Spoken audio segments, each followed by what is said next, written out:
Hello and welcome to Fantastic History. I'm Clay. I'm Sarah. We're a husband and wife duo who enjoy telling each other about amazing events, people, and mysteries throughout history. And Sarah, you're under arrest. I knew this day would come.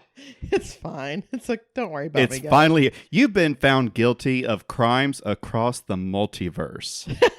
That's fair. And you have been sent to the infinite prison of paradoxes. Oh, God. Yes. Ew, this is some Alice in Wonderland stuff, man. It's not looking very good. I guess not.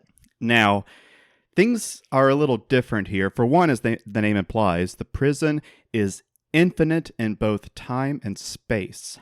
Ew. So it's the perfect place for activities that may be impossible on other planes of reality. Okay. And secondly, in this place, the laws of physics don't run the joint. The laws of logic do. As long as something is logically possible, it can exist here. Oh, Spock would love this. Yeah, well, I don't think he'd like to be a prisoner. Well, I mean, okay, but looking past that. Maybe he'd like to be a warden. And speaking of which, and luckily for you, the prison is run by a warden who enjoys puzzles and paradoxes. Okay. And he has made a deal with all the prisoners.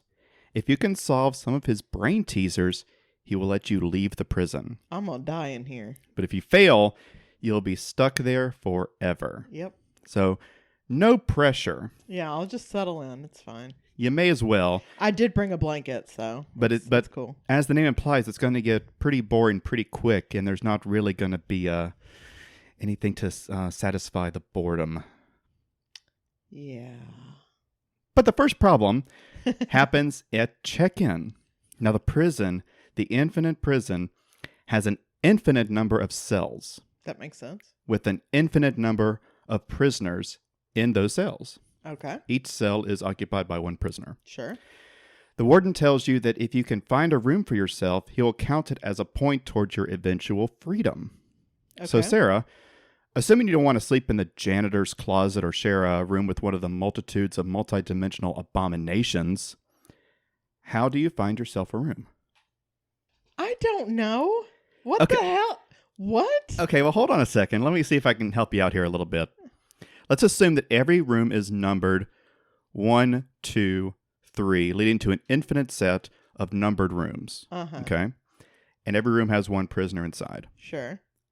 Now, I don't know if this sounds familiar at all to you, Sarah, but people listening may realize that this sounds a bit familiar because it's based on a thought experiment called Hilbert's Grand Hotel. In its original form, David Hilbert envisioned a hotel numbered with rooms starting 1, 2, 3 and going on forever. Uh-huh.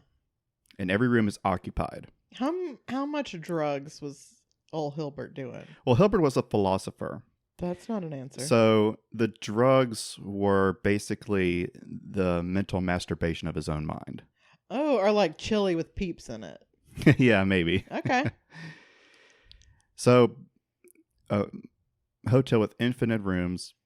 Every room is occupied. Wait, quick question. So why are you putting me in a prison instead of a hotel? I'm not. You are. No, I just said you were arrested. I had nothing to do with this. I really doubt that. I am.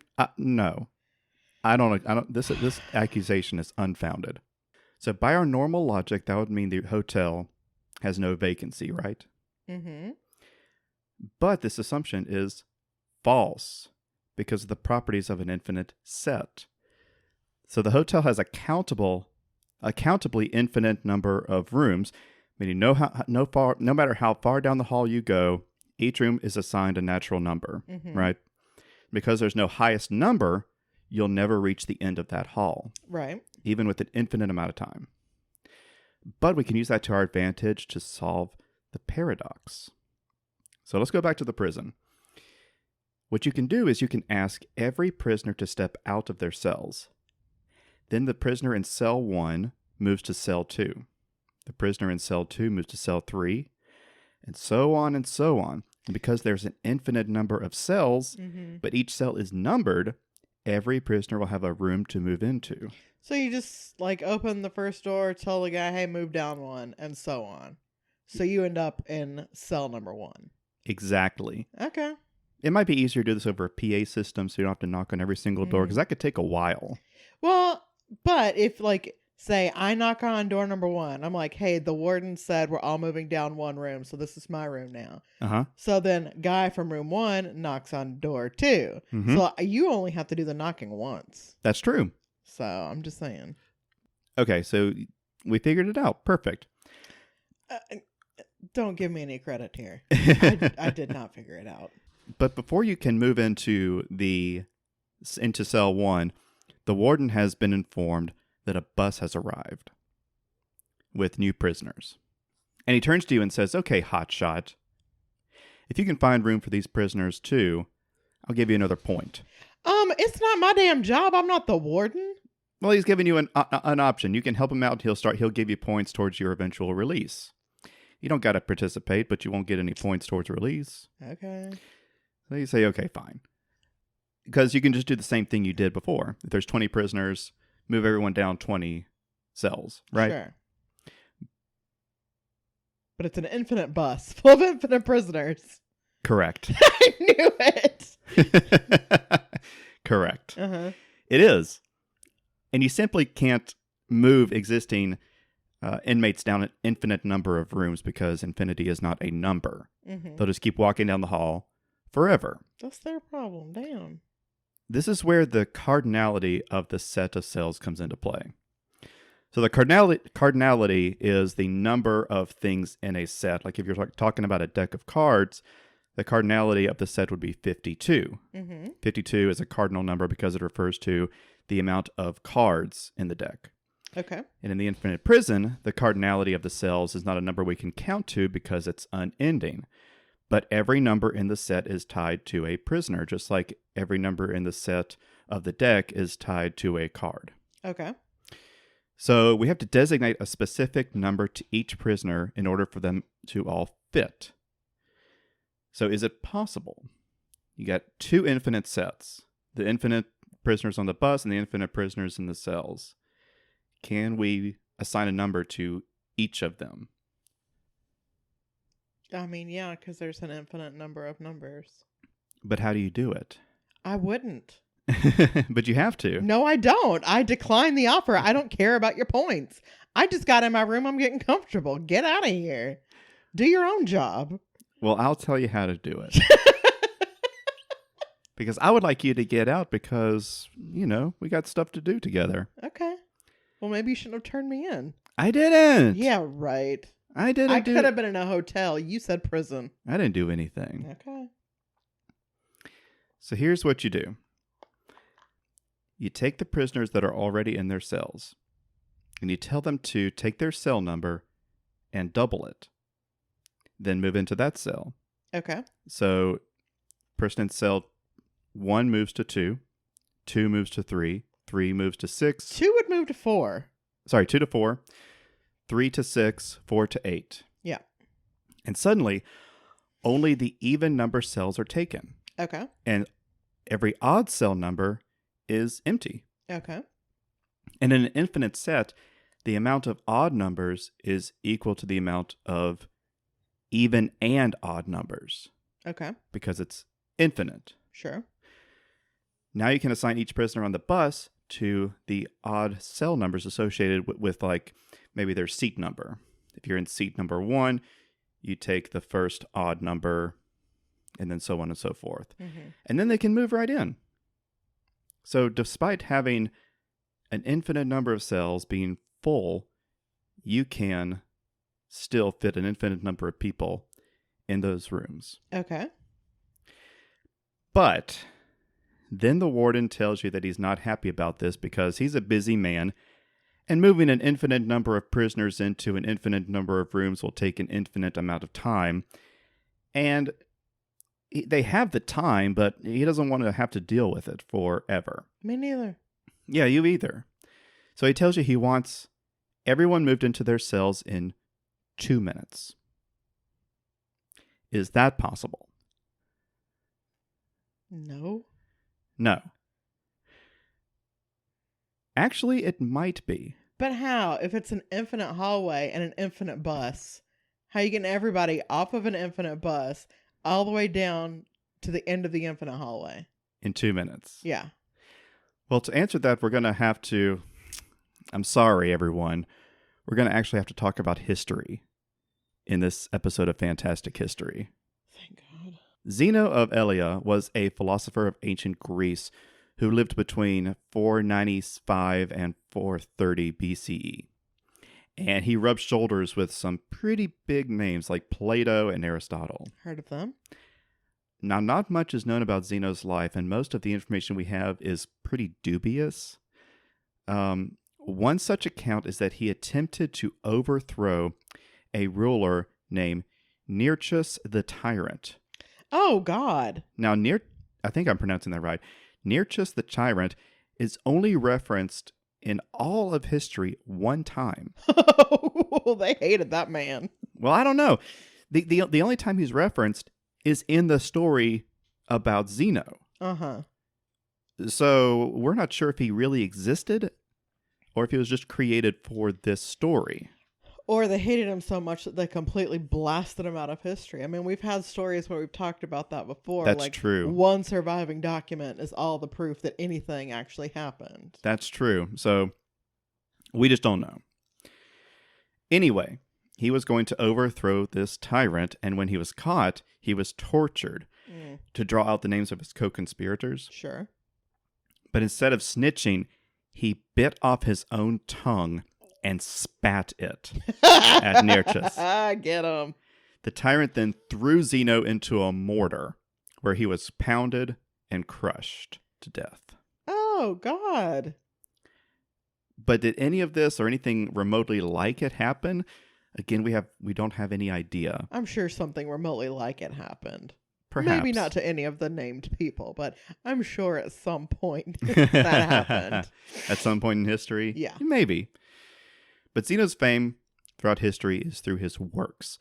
Now, Plato reported that Zeno wrote a book that unfortunately was lost to time. But some of his works were preserved in Plato's own writings. Oh. So thankfully, I don't know if Plato copied them without his permission, plagiarized them a bit, or not. But thankfully he did, because if he didn't, we wouldn't have it. Right. And these works are in the form of his famous paradoxes. Zeno's paradoxes, at least the few that survived, are famous and have puzzled mathematicians and philosophers and physicists ever since they were written down. Interesting. And here's one of the paradoxes: Achilles and the tortoise. Suppose Achilles is in a race with a tortoise. Mm-hmm. Now, to be fair, the tortoise is given a 100-meter head start. Okay. Then the race begins. Achilles sprints forward and reaches the 100-meter point, but the tortoise in that time has advanced 10 meters. Okay. So Achilles runs and reaches that 10-meter point, but in that time the tortoise has advanced 1 meter. And Achilles runs and reaches the 1 meter, but the tortoise has advanced yet again. And you may see where this is going. A better paradox that I like is one that he says is the arrow paradox. Suppose you fire an arrow at a target. Mm-hmm. The arrow must pass half the distance to the target, and then a quarter distance, and then an eighth, and a 1/16, and a 1/32, and so on, always having the distance, having. You will always have the remaining distance left for an infinite amount. And that means the arrow can never strike the target? Well, of course not. Okay.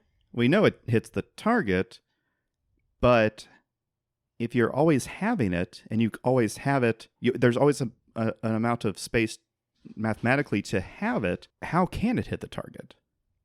So Zeno's paradoxes of motion propose that motion is impossible, mathematically. But his paradox is a falsidical paradox. Okay.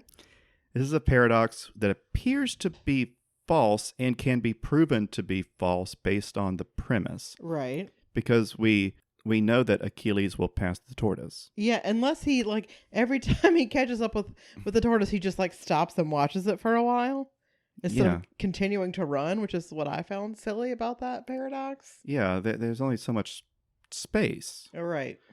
And we know the arrow will always strike the target. Unless you're bad at, But it took nearly 2,000 years and the invention of modern calculus to prove it's mathematically. Now, in the real world, we know that you can only half a unit of length so many times until we reach the smallest distance that is calculatable. Okay. Yeah. What?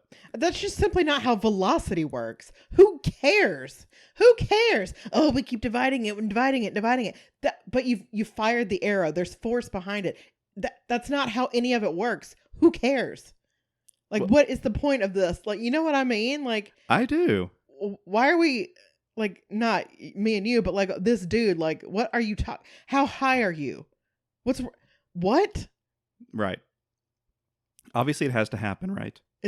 Yes. So it seems like, what's the point of even proposing the question? Right. Anyway, we'll get to it. Okay. The smallest distance that we can calculate is the Planck length, which is about 10 to the negative 20, the size of a proton. Okay. So anything smaller than this makes no sense to us without with our understanding of physics. Anything smaller makes no sense. And there's also a smallest amount of time. The amount of time it takes for a photon to travel the speed of light in a vacuum to travel 1 Planck length. So we have our smallest units that we can even fathom with our understanding of how the universe works. Mm-hmm. And these are so small. You obviously can't see them, right? And when you get down to it, further division isn't even possible. It's not like Achilles could even move a Planck length. Mm-hmm. But even if he couldn't move half of it. So going back to the prisoner dilemma, right? That's where we were. Sure. We can use everything. Can we use everything we learned about Zeno's paradox of motion to help put the prisoners in their cells? Maybe. We're going to need a tool called a supertask. Okay. So a supertask is a sequence of steps that are countably infinite that occur within a finite amount of time. It sounds like an Excel function. It does, right? Supertask, yeah. There might be a supertask in Microsoft in the Microsoft Office suite somewhere. Mm-hmm. The term was coined by philosopher James F. Thompson in 1954, and he thought, well, such a thing is impossible, obviously, and here's how I can explain it. He thought of a thought experiment to explain what he's talking about using a lamp. So let's say you have a lamp that's turned off and you have a stopwatch. At 1 minute, you turn the lamp on. After 30 seconds, you turn the lamp off. At 45 seconds, you turn it on. At 52.5 seconds, you turn it off. Every half would turn it on and then off and on and off for an infinite amount of time. But when the stopwatch strikes 2 minutes, will the lamp be on or off? Well, it can't be on because the next step is off. And it can't be off because the next step is on. Oh, I see. So if you're turning it on and off so many times, it has to be either one at the end, right? I would assume it will be off because you've blown the fuse. Right. Something has to have happened. Right. So is he getting at a contradiction? Like, it can't be on, it can't be off. So there's like a contradiction, a paradox here in his little thought experiment. I would say, because you're dealing with like a set amount of time, and even though you're having the time between doing this or doing that, you will still eventually get to 2 minutes. So it will be either off or on because It's not an infinite amount of time. Exactly. In the realm of like what he's talking about, philosophy, it could be an infinite amount of time. Well, it can't be an infinite amount of time, but it could be an infinite amount of steps. Mm-hmm. But there has to be an end. Right. Because it's only 2 minutes. Paul Benacerraf believes that Thomson's lamp does not end in a contradiction because we don't have enough information to know what's going to happen. Like you said, maybe it broke. Right. Who knows? Because we do know that our Achilles will overtake the tortoise. Mm-hmm. We know that the arrow will strike the target. But we don't know what the final stage of the lamp is going to be. Right? But you could figure that out with math because you're only adding up to 120. total. So even though the numbers are getting smaller and smaller, you're still just adding numbers to get to 120. Yeah, but there's an infinite amount of steps. Even though it's a finite amount of time, there's no last step. I don't think that's true, but okay. When Vsauce tackled this problem, they proposed a solution to help figure out what the final state of the lamp is going to be. Mm-hmm. They proposed, instead of your hand flicking it on and off an infinite amount of times, you could have a ball connected to the circuit. Okay. And you could bounce the ball on like a metal plate that's connected to the other side of the circuit. So whenever the ball makes contact with the plate, the lamp turns on. Mm-hmm. So it's bouncing and bounces half and bounces half of that and bounces half of that. Mm-hmm. And you could suppose that it bounces for an infinite amount of bounces. Always half. But we know that the ball does have a final state, an ultimate state, Mm-hmm. a state of rest. Because no matter how many times it bounces, eventually it's going to just be sitting on that plate. Mm-hmm. And when the ball stops bouncing, the circuit will be complete. So we know it's going to be on. In this situation, if we could use a super task to house all the prisoners, maybe we could do something like after, a prisoner moves into a cell, and then half of that time, like after 1 minute, a prisoner moves in. After a minute and a half, another prisoner moves in. After a minute and 45, another prisoner moves in. And as time halves, another prisoner moves in. It's an infinite amount of steps. But at the end of 2 minutes, all the prisoners are moved in. Because we did say at the very beginning, the laws of physics don't matter here.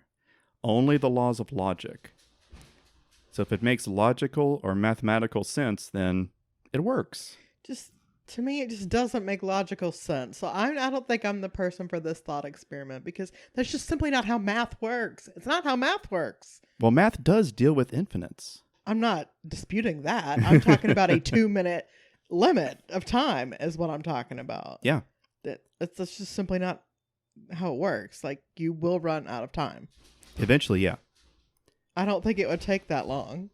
Going back to something you said earlier, so what is the point of all of this, right?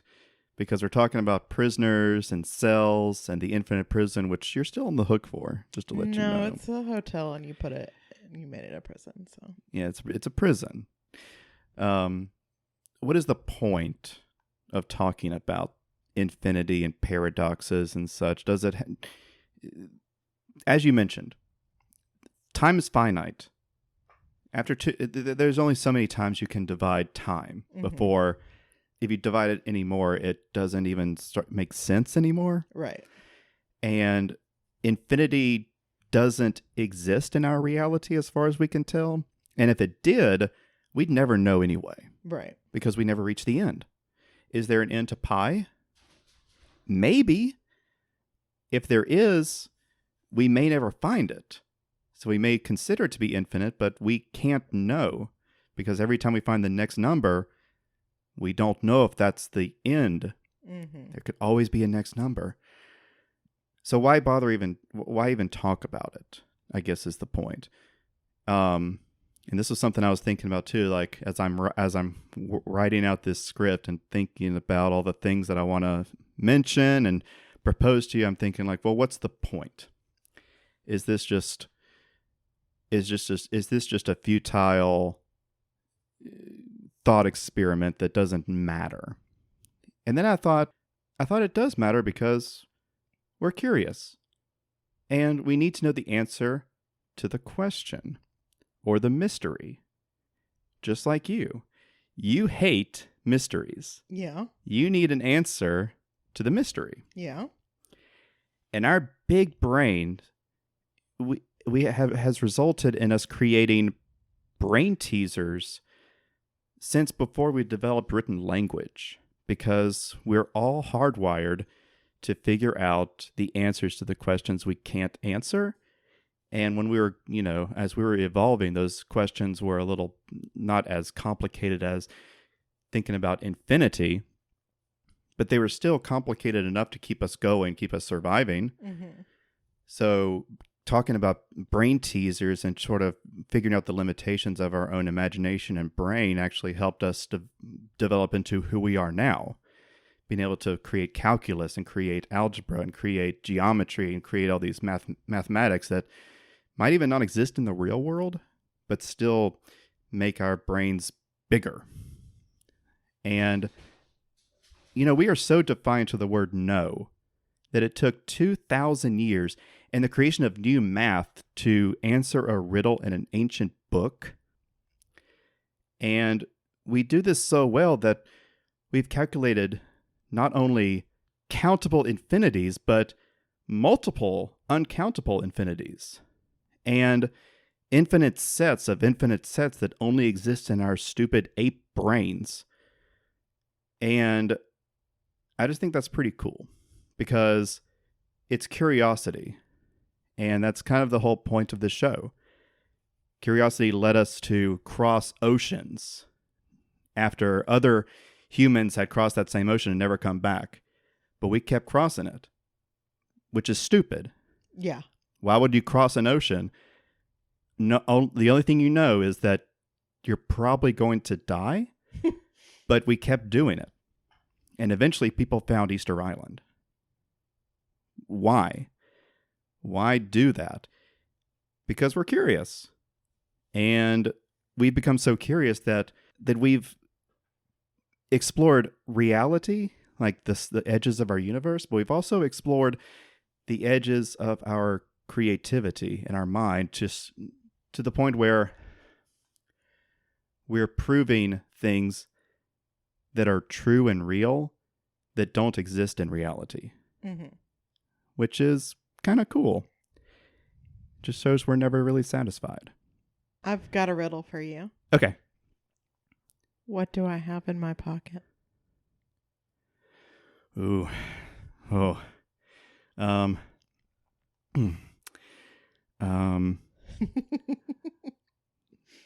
going to have to go with an iPhone.